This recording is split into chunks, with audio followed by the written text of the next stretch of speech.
Atas nama Bapak Wardana, silakan. Selamat pagi Pak, silakan duduk dulu terlebih dahulu. Baik, selamat pagi Pak. Sebelumnya perkenalkan saya dengan Dr. Ati, selaku dokter jaga yang bertugas di klinik pada pagi hari ini. Sebelumnya saya ingin bertanya, Bapak atas nama siapa? Wardana. Umurnya berapa tahun Pak Wardana? 35 tahun. 35 tahun. Untuk alamat dan pekerjaannya saat ini? Saya tinggal di Renon, pekerjaannya sebagai pegawai tambang. Oke, Bapak Wardana apa ada yang bisa saya bantu? Ini saya beberapa hari ini ada sedikit sesek gitu dokter, jadi pengen tahu cek pernapasan aja. Oke, ada rasa sesak. Ada lagi keluhannya? Nggak ada sih dokter. Oh itu saja. Baik, berarti Bapak sini bertujuan untuk mengecek fungsi pernapasan juga ya, karena akhir-akhir ini merasa sesak. Iya. Oke. Baik Bapak, atas keluhan yang Bapak alami, maka saya akan menyarankan untuk melaksanakan pengukuran spirometri, atau dalam bahasa awamnya kita bisa kenal itu adalah pengukuran fungsi paru. Jadi dengan demikian kami bisa mengetahui apakah ada suatu gangguan pada fungsi paru-paru Bapak, sehingga kami bisa berikan intervensi lebih lanjut.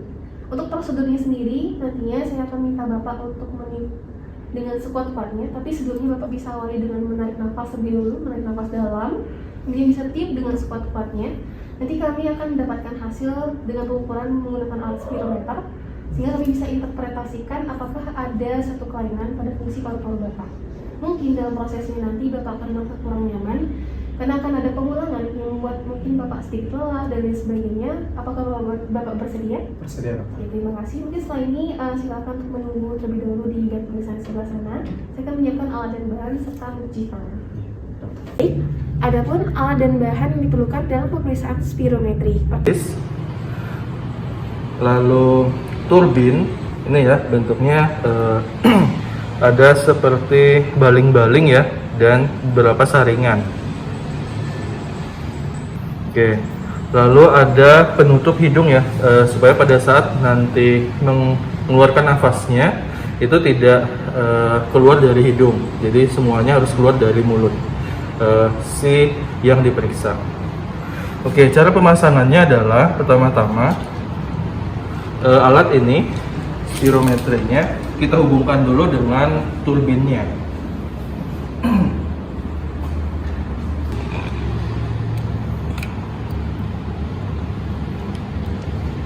Ini ya, sudah terhubung. Lalu hubungkan kembali dengan mouthpiece,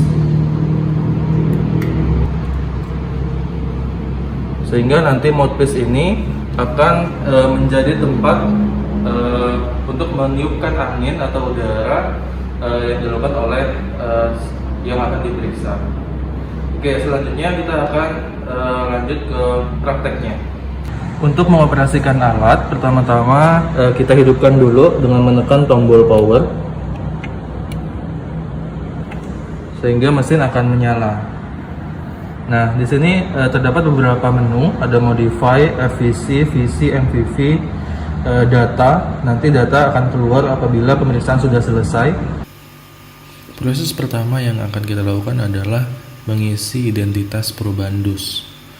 Adapun cara yang dapat dilakukan adalah mengklik pada bagian modify atau tombol modify, sehingga kita dapat mengisikan nama, tanggal lahir, tinggi dan berat badan, serta jenis kelamin probandus. Persiapan subjek dilakukan dengan mengecek beberapa kondisi pada subjek sebelum dilakukan spirometri, apakah terdapat kontraindikasi absolut, kontraindikasi relatif, hal-hal yang harus dihindari sebelum atau saat tes spirometri. Adapun meliputi merokok dalam 1 jam sebelumnya, konsumsi alkohol dalam 4 jam sebelum tes, vigorous exercise ataupun olahraga berat dalam 30 menit sebelum tes, menggunakan pakaian yang ketat yang mengganggu ekspansi dada maupun abdomen, makan terlalu kenyang dalam 2 jam sebelum tes, konsumsi bronkodilata dalam 1 jam sebelum tes. Jika sudah memenuhi syarat, posisikan subjek bisa duduk maupun berdiri. Bila pemeriksaan dilakukan beberapa kali posisi, satu subjek harus sama, dagu dan leher sedikit elevasi, gunakan nose clip.